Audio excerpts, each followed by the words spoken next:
I love the first two Shrek movies. Nothing tops the dialogue of that first film. That's right, fool. Now I'm a flying talking donkey.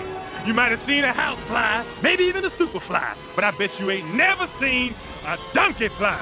But now we have a new entry in the Shrek universe. Is Puss in Boots the last wish for this franchise? Let's talk about it. What is up, Shrek fans? Welcome back to my channel. Today we are talking Puss in Boots, The Last Wish. I didn't know what to think about this film, but I was excited to revisit this universe that we all know and love with a completely new style. Leave your comments down below. Let me know what's your favorite movie in the Shrek universe, and the best way to support this channel is by dropping that like down below. Puss in Boots discovers that his passion for adventure has taken its toll. He has burned through 8 of his 9 lives, and because of that, he sets out on an epic journey to find the mythical last wish and restore those 9 lives. This movie is rated PG for action, violence, rude humor, and language. Also, some scary moments. But it's still a movie that I think younger kids can watch with their parents, and families will enjoy. So some hesitations. I guess my biggest question going into this movie is, how are we incorporating the Shrek franchise that we know? Are we starting a new one? Is this a soft reboot? Or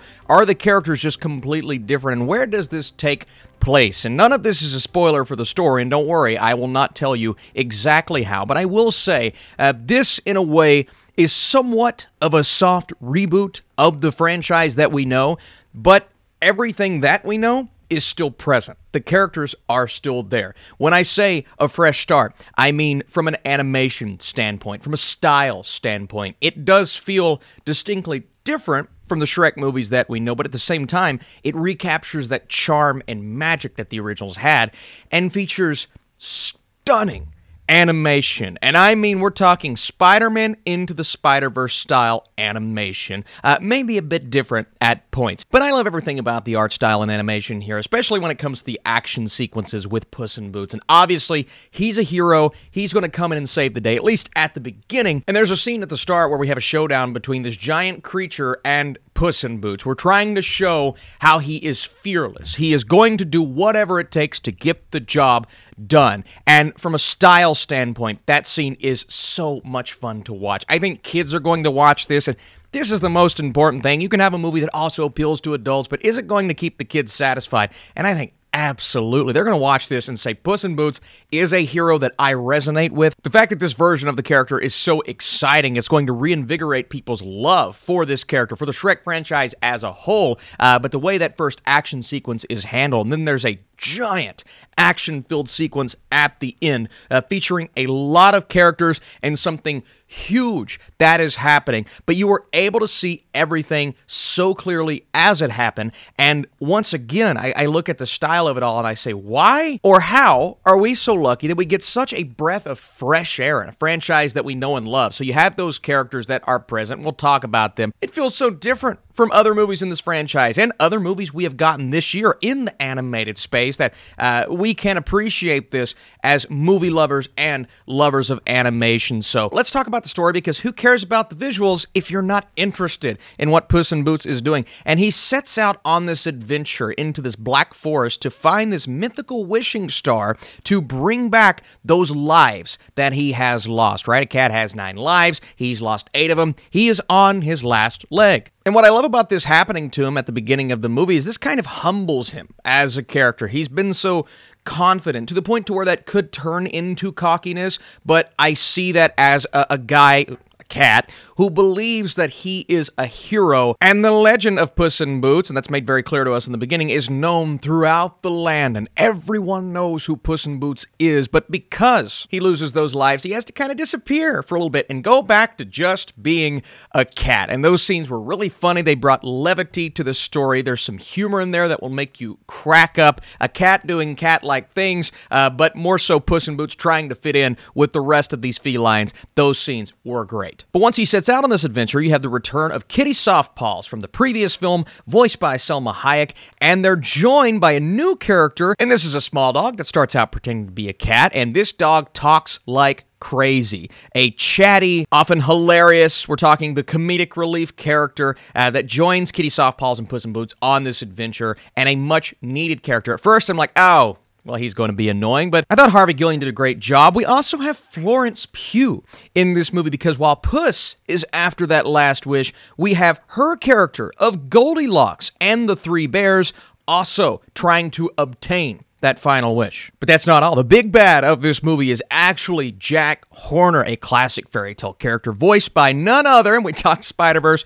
John Mulaney, who's in this movie as well, and I thought he did a great job. There's a nice little backstory for this villain. I wish we could have spent a bit more time on his side of things to kind of even it out, because I feel like Goldilocks and those three bears, along with Puss in Boots, they get so much more time, so when you get that big villainous presence at the end, I didn't quite feel that as much as I felt the other sides of the stories. But even further than that, there's a fourth character at play, the Big Bad Wolf, voiced by Wagner Moura, who does, again, a wonderful job. The voice talent here is incredible. This is a ruthless villain that it feels like Puss in Boots will never be able to defeat, and I talked about Jack Horner maybe having a bit more. I felt the same way about the Big Bad Wolf, but anytime those two villainous characters are on screen, you do feel their presence, so a lot of that comes down to the way that they are written. Overall, a nice job balancing four different stories. Now, because there's four different stories and they all have to culminate and come together and interweave as we're moving, sometimes there will be parts of their story that are left on the back burner.